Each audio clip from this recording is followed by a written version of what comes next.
श्रोतेहो, युवा स्पंदन या कार्यक्रमामध्ये आज आपण ऐकणार आहोत भारतीय नौदलात सब लेफ्टनंट या पदावर निवड झालेला युवा मित्र अमोघ काणे यांची धनंजय काळे यांनी घेतलेली मुलाखत. कार्यक्रमाचे सादरकर्ते आहेत विनोद गवळी.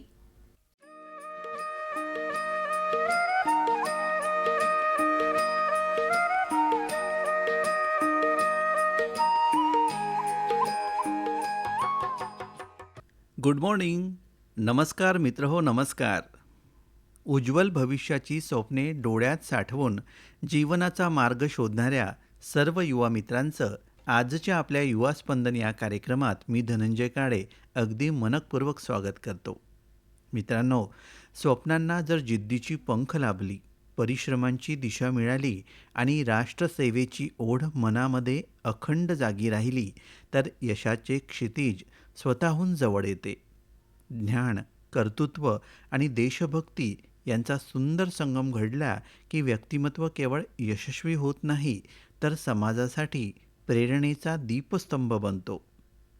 मित्रांनो, आजच्या आपल्या युवा स्पंदन या विशेष कार्यक्रमात आपण अशाच एका तेजस्वी, अभ्यासू आणि राष्ट्रनिष्ठ मित्राला भेटणार आहोत. विधी शाखेतील आपले शिक्षण यशस्वीरित्या पूर्ण करून भारतीय नौदलामध्ये सब लेफ्टनंट, लॉ ऑफिसर या अत्यंत प्रतिष्ठित पदावर निवड होण्याचा मान ज्यांना आपल्या कर्तृत्वानं मिळवला आहे, अशा युवा अधिकाऱ्याचा आज आपण जीवन प्रवास, संघर्ष, यशाची वाटचाल आणि राष्ट्रसेवेची प्रेरणादायी कहाणी त्याच्या स्वतःच्या शब्दातून जाणून घेणार आहोत. चला तर मग, कर्तृत्वाच्या अथांग सागरात आत्मविश्वासाची नौका चालवत भारत मातेच्या सेवेसाठी स्वतःला समर्पित करणाऱ्या आपल्या या युवा मित्राचं आपल्या युवा कट्ट्यावर अगदी मनपूर्वक स्वागत करूया.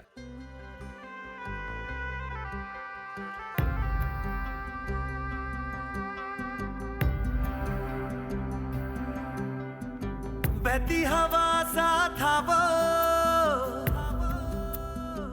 उड़ती पतंग सा था वो, कहाँ गया उसे ढूंढो. हमको तो राहें थी चलाती, वो खुद अपनी राह बनाता, गिरता संभलता मस्ती में चलता था वो. हमको कल की फिक्र सताती, वो बस आज का जश्न मनाता, हर लम्हे को खुल के जीता था वो. श्रोतेहो, नमस्कार. आज आपल्या अकोला आकाशवाणीच्या स्टुडिओमध्ये आलेला आहे आपला युवा मित्र अमोघ काणे. तेव्हा अमोघ, तुझं अकोला आकाशवाणीच्या स्टुडिओमध्ये मी धनंजय आपल्या सर्व मित्रांकडून खूप खूप स्वागत करतो. धन्यवाद. माझं नाव अमोघ काणे आहे, जसं सरांनी ऑलरेडी सांगितलं. मी रिसेंटली इंडियन नेव्हीमध्ये सब लेफ्टनंट म्हणून माझी निवड झाली आहे. तर आता बऱ्याच लोकांना प्रश्न पडेल की सब लेफ्टनंट ही जी पदवी आहे ही जनरली इंजिनियर किंवा टेक्निकल फील्डवाल्या लोकांची होते. बरोबर. तर माझं टेक्निकल फील्ड नसून मी लॉ ऑफिसर म्हणून याच्यात निवड झाली आहे. बरं. तर लॉ केल्यानंतर नेव्हीमध्ये जायचा जो निर्णय आहे तो रेअरली लोक घेतात. बरोबर. कारण याची पोस्ट आहे याची पण माहिती लोकांना नसते आणि लॉमध्ये पण लॉ करूनही सैन्यात जाण्याचं एक अपॉर्च्युनिटी तुमच्याकडे आहे याबद्दलही लोकांना माहिती नसते. तर माझी निवड जॅग ऑफिसर म्हणून झालेली आहे. JAG याचा अर्थ होतो जज ॲडव्होकेट जनरल. ओके. तर जरी माझी पदवी सब लेफ्टनंटची असली तरी माझं काम जॅग ऑफिसरचं राहील. मी नेव्हीमध्ये आहे याचा अर्थ मला आता समुद्रात जायचं आहे किंवा शिपवरती माझं काम राहील असं जरुरी नाही आहे. माझे दोन्ही कामं असू शकतात. शिपवरती जायचा चान्स मिळाल्यास मी शिपवरही जाऊ शकतो किंवा माझं मेजर काम जे आहे ते सैन्यातला जो लॉ आहे, मार्शल लॉ ज्याला म्हणतात, त्याच्यावरती लक्ष देणं, ते अंमलबजावणी करणं, हे माझं महत्त्वाचं काम आहे. बरं.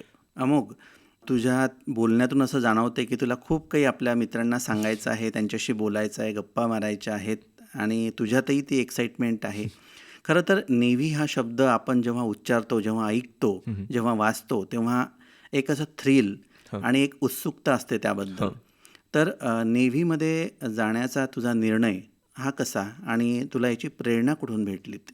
नेव्हीमध्ये जायचा निर्णय मेन म्हणजे असं होतं की लहानपणीपासूनच मला काहीतरी अशा फील्डमध्ये जायचं होतं जी एक्साइटिंग असेल. अच्छा. एक मोनोटोनस आयुष्य ज्याला आपण म्हणतो की रोज एकच एक गोष्ट आपण करून राहिलो, असं आयुष्य मला नको होतं. बरं पण त्याच वेळेला मला लॉची पण आवड होती. बरं. तर लॉ फील्डमध्ये अशी एखादी गोष्ट करण्याची ज्यात तुम्हाला रोज काहीतरी नवीन एक्सपिरियन्स करायला मिळतं, रोज काहीतरी नवीन पाहायला मिळतं, करायला मिळतं आहे, बरं. आणि ॲट द सेम टाइम तुमची लाईफ थोडीशी ॲडव्हेंचरस आहे. तुम्ही एका टेबल मागे बसून किंवा वेगवेगळ्या कोर्टात जाऊन काम करताय फक्त, हे मला नको होतं. बरं. आणि लॉ केल्यानंतर अशी जी फील्ड आहे ही सैन्यच एक होतं की सैन्यामध्ये जर तुम्ही आहे तर लहानपणीपासून म्हणजे पहिलेपासूनच तुम्हाला खेळणं असो किंवा पहाडावर ट्रेकिंग ज्याला आपण म्हणतो त्याची अपॉर्च्युनिटी, स्काय डायव्हिंगची अपॉर्च्युनिटी, अशा भरपूर गोष्टी सैन्यातच मिळू शकतात. बाकी सिव्हिलियन लाईफमध्ये तुम्हाला ही अपॉर्च्युनिटी मिळत नाही. अच्छा. हे एक महत्त्वाचं कारण होतं माझं की नेव्ही किंवा सैन्याकडे जायचं. बरं बरं. आणि त्यानंतर जो निर्णय नेव्ही किंवा आर्मी किंवा एअरफोर्स याचा आहे हा मेजरली कोणी करून जात नसतं. तिथे तुमचं जसं सिलेक्शन होईल.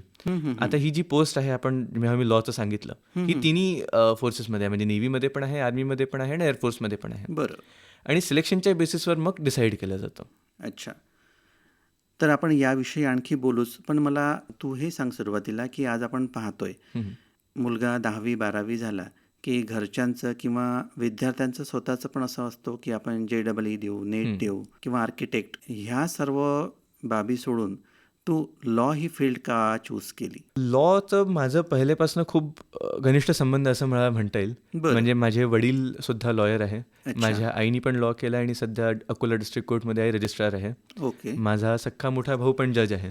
अच्छा. त्याच्यामुळे लहानपणी जेव्हा डायनिंग टेबलवर जेवताना, रात्री जेवताना लोकांकडे डिस्कशन पॉलिटिक्सवर होतं, माझ्याकडे लॉवर व्हायचं. त्यामुळे जी लॉ बद्दलची जी गोडी होती किंवा आवड होती ती लहानपणीपासून निर्माण झाली. म्हणजे बाळकडू जे असते ते लहानपणापासून तुला मिळालं. हो. घरात सर्वजण लॉयर, सगळेजण लॉयर. मग घरात आर्ग्युमेंट्स होतात का? घरात आर्ग्युमेंट होतात, पण फायनल जज ताईच असते. त्याच्यामुळे आर्ग्युमेंट क्लोज पण लवकर होऊन जातात. बरं बरं बरं. अच्छा. मजा जी लॉची आहे ती मला वाटतं निकालापेक्षा आर्ग्युमेंटमध्ये जास्ती आहे. बरोबर. जेव्हा तुमचं डिस्कशन एखाद्या गोष्टीवर होतं तेव्हा मला वाटतं तुमचं जे ज्ञान आहे ते वाढत जातं, म्हणजे बेस एनरिच होत जातं अजून. अच्छा. बरं, घरी कोण कोण असतं? घरी मी, आई वडील, माझा भाऊ आता रिसेंटली तो जज झाला त्याच्यामुळे तो नसतो, पण आधी तोही असायचा, आणि माझी आजी म्हणजे आईची आई. बरं बरं. अमोघ, लॉ झाल्यानंतर जर कुणाला या शाखेकडे वळायचं असेल किंवा नौदलात आपल्याला करिअर करायचं असेल तर कुठल्या परीक्षा द्याव्या लागतात आणि याची प्रोसेस काय असते, याबद्दल थोडीफार माहिती दे.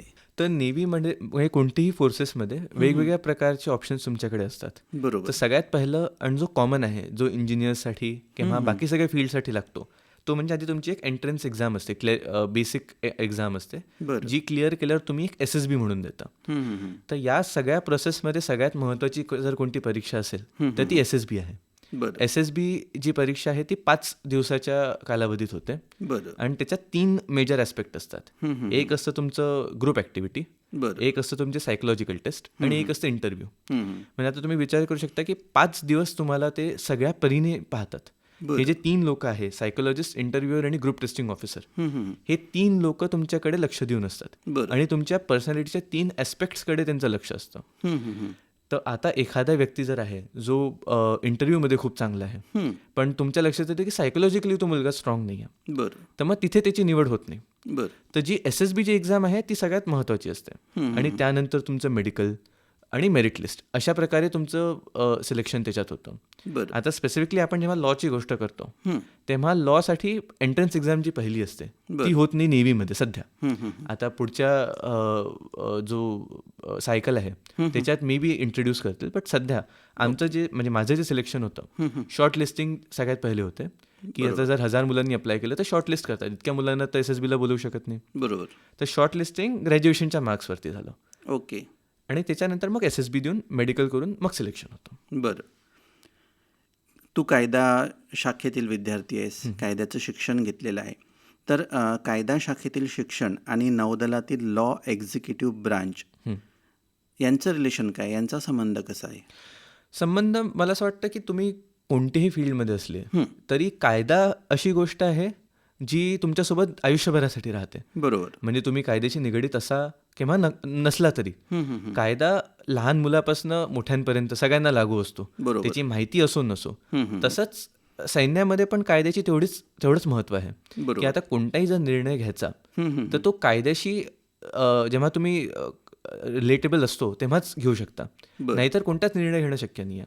त्याच्यामुळे सैन्यात पण कायदा कामाचा आहे आणि ॲज अ लॉ स्टुडंट किंवा प्रोफेशनल प्रॅक्टिसिंग लॉ बरोबर. तुम्हाला कायदा सगळीकडे अप्लाय करता येतो. सैन्यामध्ये कोर्ट मार्शल्स होत असतात की कोणत्या व्यक्तीनी काही चुकीचं केलं, आपली पोस्ट सोडून गेला, तर त्याच्यावरती पण कायद्याचाच मुकदमा चालतो. अच्छा, त्यामुळे कायदा सगळीकडे असतोच. बरोबर. भारतीय नौदलात तुझी शॉर्ट सर्व्हिस कमिशन म्हणजे SSC अंतर्गत ही निवड झालेली आहे. तर ह्या निवड प्रक्रियेतून जाताना तुला सर्वाधिक आव्हानात्मक टप्पा कुठला वाटला, म्हणजे ज्याच्यासाठी तुला खूप तयारी करावी लागली?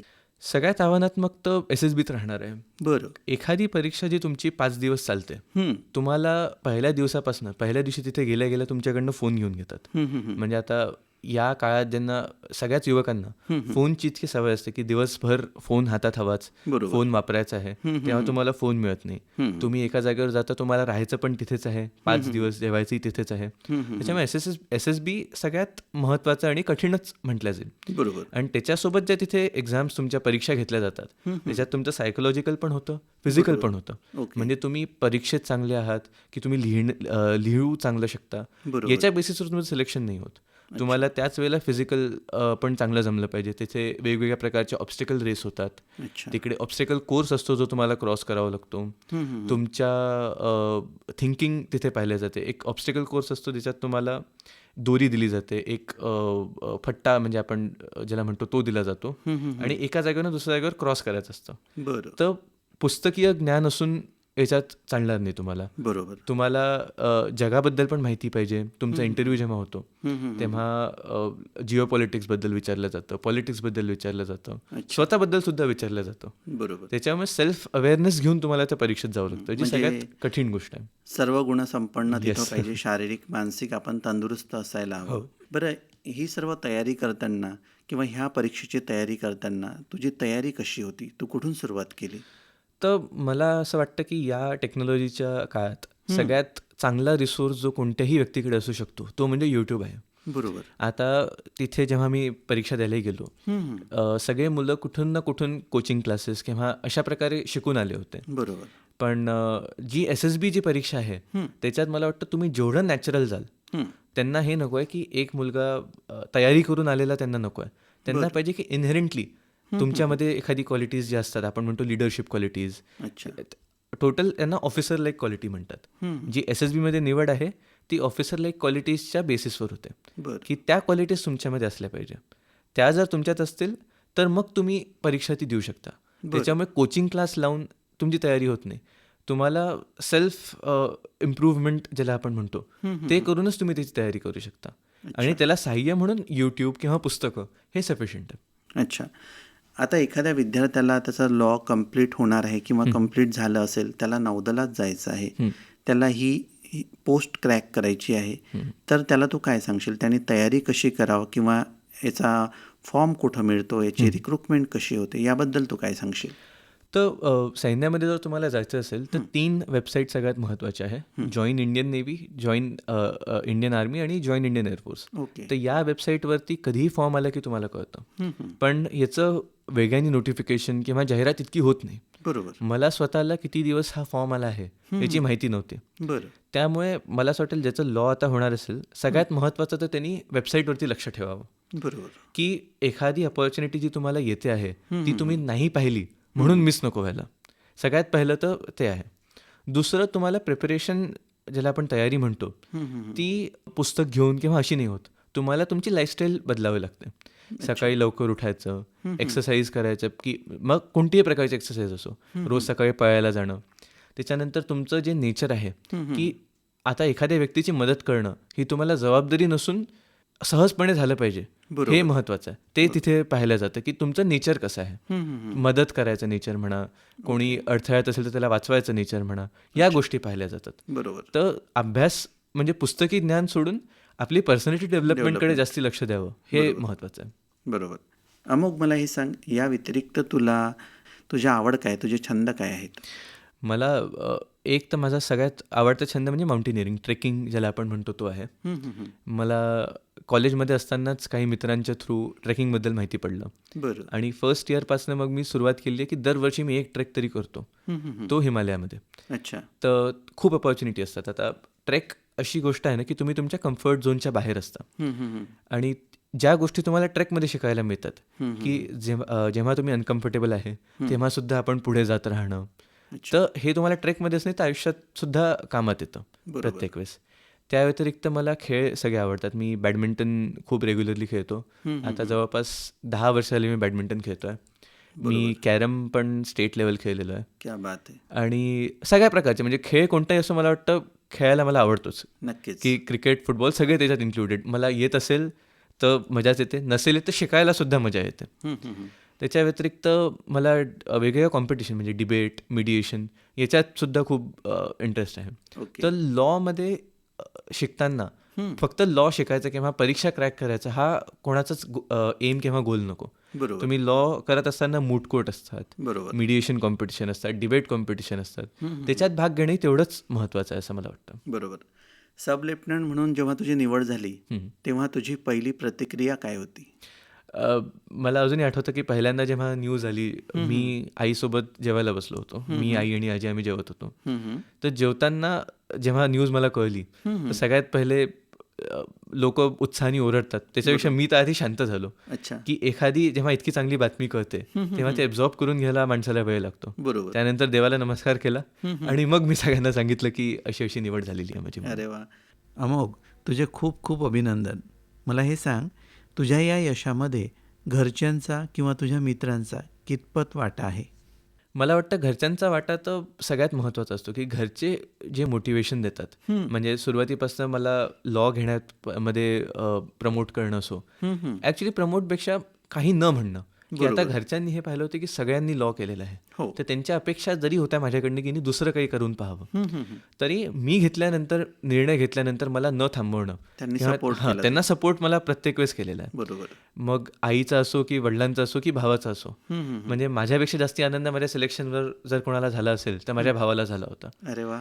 तर ही गोष्ट अशी आहे की जेव्हा तुम्ही पाहता की घरच्यांची इच्छा आहे की तुम्ही काहीतरी चांगलं अचीव्ह करावं आणि त्याच्यासाठी तुम्हाला पूर्ण सपोर्ट केला आहे.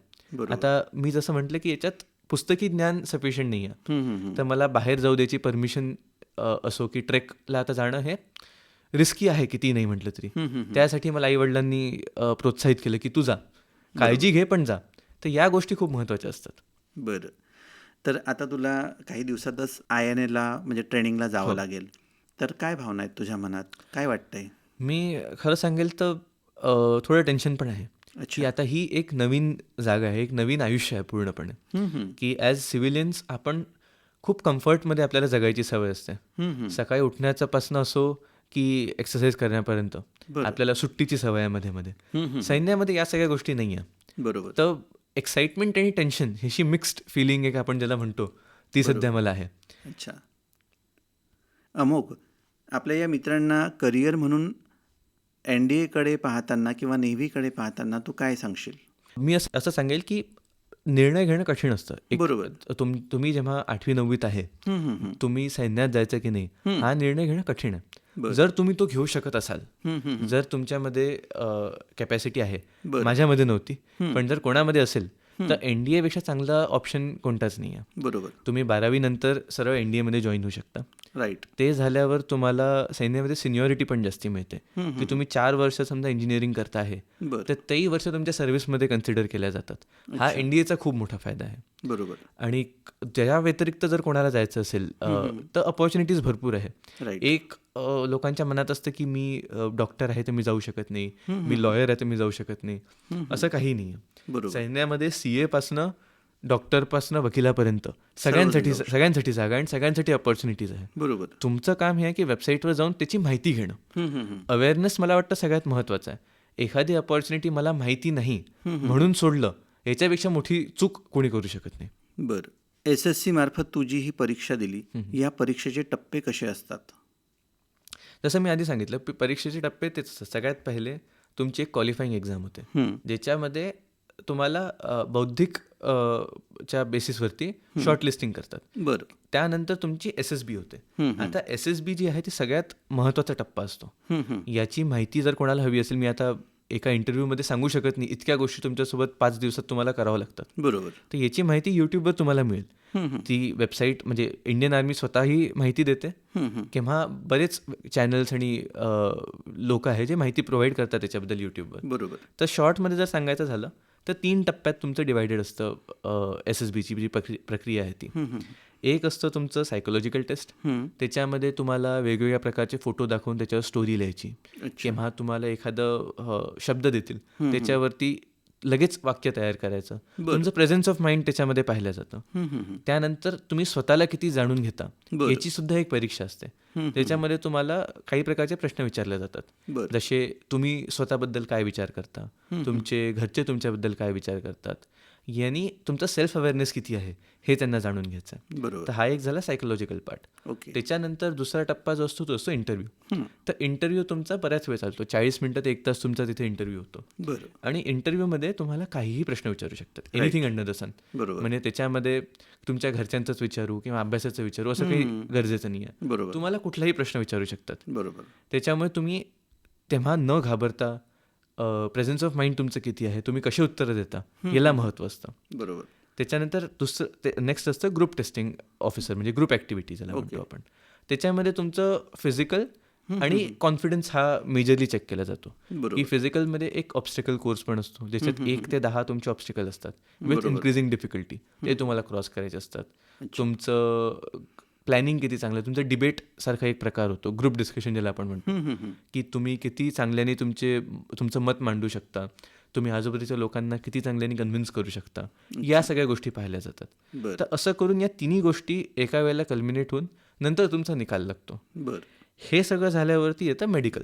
बरोबर. आता मेडिकल अशी गोष्ट आहे जी कोणाच्या कंट्रोलमध्ये नसते, पण सैन्यामध्ये जाताना तो एक महत्त्वाचा भाग आहे. बरोबर. सैन्यामध्ये आता मी जरी लॉयर म्हणून किंवा जज ॲडव्होकेट जनरल या पोस्टवर तिथे चाललो आहे, तरी शेवटी आहे मी सब लेफ्टनंटच, मी आहे सैन्यातच. बरोबर. मला फिजिकल फिटनेस जेवढा शिपवर जाणाऱ्या माणसाला हवा तेवढाच मलाही पाहिजे. नक्कीच. त्याच्यामध्ये नो कॉम्प्रोमाइज असतं सैन्यामध्ये. त्याच्यामुळे मग तुमचं मेडिकल पण पाहिलं जातं. मेडिकलमध्ये हेड टू टो तुमची पूर्ण बॉडी चेकअप होतं, सगळ्या गोष्टी त्याच्यात पाहिल्या जातात. आणि मग शेवटची असते मेरिट लिस्ट, की जितके सीट्स असतील, आता ही सगळी प्रोसेस कंप्लीट करून जितके लोक आले असतील versus the number of seat, ज्याला सगळ्यात चांगले मार्क असतील त्याची निवड होते. बरं. आपल्या मित्रांना, आपल्या श्रोत्यांना जे आपला कार्यक्रम ऐकत असतील त्यांना तू काय सांगशील, ज्यांना या क्षेत्राकडे वळायचं आहे, यायचं आहे, त्यांना तू काय सांगशील? मी हेच सांगेल की स्वतःला लिमिट करू नका कुठेच. आपण पाहतो छोट्या शहरांमधनं ज्यांना सैन्यात जायचं असतं ते स्वप्न हे नाही पाहत की मी ऑफिसर होईल, ते सैन्यामध्ये अग्निवीरच्या थ्रू एंट्री करायचा प्रयत्न करतात. माझं असं नाही म्हणणं की त्या पोस्टमध्ये काही कमी पण आहे, पण जो प्रयत्न असला पाहिजे आपला तो नेहमी शिखरासाठी असायला हवा. की सैन्य भरतीची तयारी करून घेतात, ऑफिसर लेवलची जी तयारी आहे ती कोणी करून घेत नाही. पण मुलांनी हे लक्षात घ्यायला पाहिजे की आपल्या स्वतःच्या कॅपेबिलिटीजला लिमिट करून घ्यायला नको. बरोबर. जेवढं शक्य तुम्ही ऑफिसर व्हायचा प्रयत्न करा, तुम्ही SSBच द्यायचा प्रयत्न करा. हे सगळ्यांमधून होऊ शकतं. एक गैरसमज असा आहे की इंग्रजी चांगलं असणं गरजेचं आहे SSBमध्ये जायला, किंवा शिक्षण ते खूप पाहतात, असं नाही आहे. ते तुमच्या क्वालिटीज पाहतात. त्यांना एक असा व्यक्ती पाहिजे ज्यांना ते पुढे ट्रेनिंगमध्ये घडवू शकतात. त्याच्यामुळे स्वतःशीच कमी लिखून घेणं हे मुलांनी थांबवायला हवं. अच्छा. जाता जाता तू आपल्या या मित्रांना, श्रोत्यांना काय सांगशील? मी हेच सांगेल की डिसहार्टंड होऊ नका. म्हणजे एखाद्या काही काळासाठी तुमच्याकडे तुम्ही वाट पाहत आहे, परीक्षेच्या निकालाची वाट पाहत आहे, तर या काळात माझ्यासाठी कठीण होतं आणि सगळ्यांसाठी कठीण असतं. बरोबर. की एक इंटरेस्ट मेंटेन करून ठेवायचा, की डिसहार्टंड न होणं. तर मला वाटतं सगळ्यांसाठी हे महत्त्वाचं आहे की तुम्ही एखादी गोष्ट जर सुरू केली आहे तर ती संपायसाठी पूर्ण प्रयत्न करावा आणि मेहनत घ्यावी. त्याला अर्ध सोडून की आता माझ्याच्याने होत नाही हा शब्द तुमच्या तोंडून निघायला नको. अच्छा. आज अकोला आकाशवाणीच्या स्टुडिओमध्ये येताना किंवा आल्यावर काय वाटतंय, काय भावना आहेत तुझ्या? भावना तर मला पर्सनली कधी वाटलं नव्हतं की मी सुद्धा कधी इंटरव्ह्यू देईल म्हणजे स्वतःला कमी लेखायला नको हे मीच सांगितलंय, पण मला माझ्याकडनंच अपेक्षा नव्हत्या की मी असं सिलेक्शन होईल किंवा मी एखाद दिवशी इंटरव्ह्यू द्यायला जाईल. अच्छा. त्याच्यामुळे खूपच सरियल ज्याला आपण म्हणतो तसं मला इथे सध्या वाटतंय. बरं. तर अमोघ, तू आपल्या स्टुडिओमध्ये आलात, छान छान गप्पा केल्या, नेव्हीबद्दल, तुझ्या सब लेफ्टनंट या पोस्टबद्दल आपल्या मित्रांना सांगितलं, खूप छान मार्गदर्शन पण केलं. तर तुला तुझ्या भावी आयुष्यासाठी खूप खूप शुभेच्छा. खूप खूप धन्यवाद तुझे. नमस्कार. Thank you.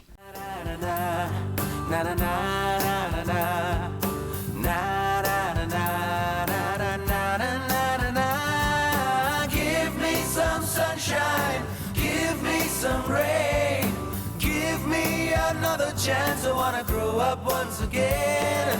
Give me some sunshine, give me some rain, give me another chance. I wanna grow up once again. मित्रांनो, आजच्या आपल्या प्रेरणादायी संवादातून आपण अनुभवलं की स्वप्न मोठी असली तरी ती सत्यात उतरविण्यासाठी अथक परिश्रम, शिस्त, चिकाटी आणि राष्ट्रप्रेम याची साथ आवश्यक असते. भारतीय नौदलातील सब लेफ्टनंट लॉ ऑफिसर या मानाच्या पदापर्यंतचा हा प्रवास केवळ एका युवकाच्या यशाची कहाणी नाही, तर प्रत्येक तरुणाच्या मनात नवी उमेद, नवी दिशा आणि नवं ध्येय जागवणारा प्रेरणेचा दीप आहे. मित्रांनो, समुद्राच्या अथांग लाटाप्रमाणे त्याचं कर्तृत्व सदैव विस्तारित राहो, तिरंग्याचा मान अधिकाधिक उंचावत राहो आणि त्याच्या यशाची सुवर्णगाथा असंख्य युवकांसाठी प्रेरणेचा मार्ग बनो, हीच आजच्या आपल्या कार्यक्रमातून आपल्या युवा मित्राला शुभेच्छा. तेव्हा श्रोते हो, तुम्हाला आजचा आपला युवा स्पंदन हा कार्यक्रम कसा वाटला हे तुम्ही आम्हाला नक्की लिहून कळवा. त्यासाठी आमचा पत्ता लिहून घ्या. कार्यक्रम युवा स्पंदन, आकाशवाणी अकोला केंद्र, सिव्हिल लाईन, अकोला. तेव्हा धनंजय काळेला निरोप द्या. पुन्हा भेटूया याच कार्यक्रमात, याच दिवशी, याच वेळी. तोवर काळजी घ्या स्वतःची आणि इतरांची. स्वच्छ रहा, स्वस्थ रहा आणि ऐकत रहा अकोला आकाशवाणी. नमस्कार.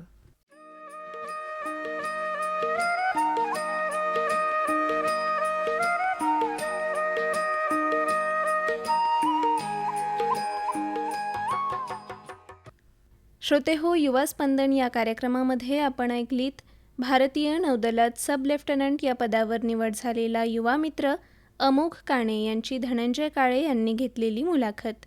कार्यक्रमाचे सादरकर्ते होते विनोद गवळी.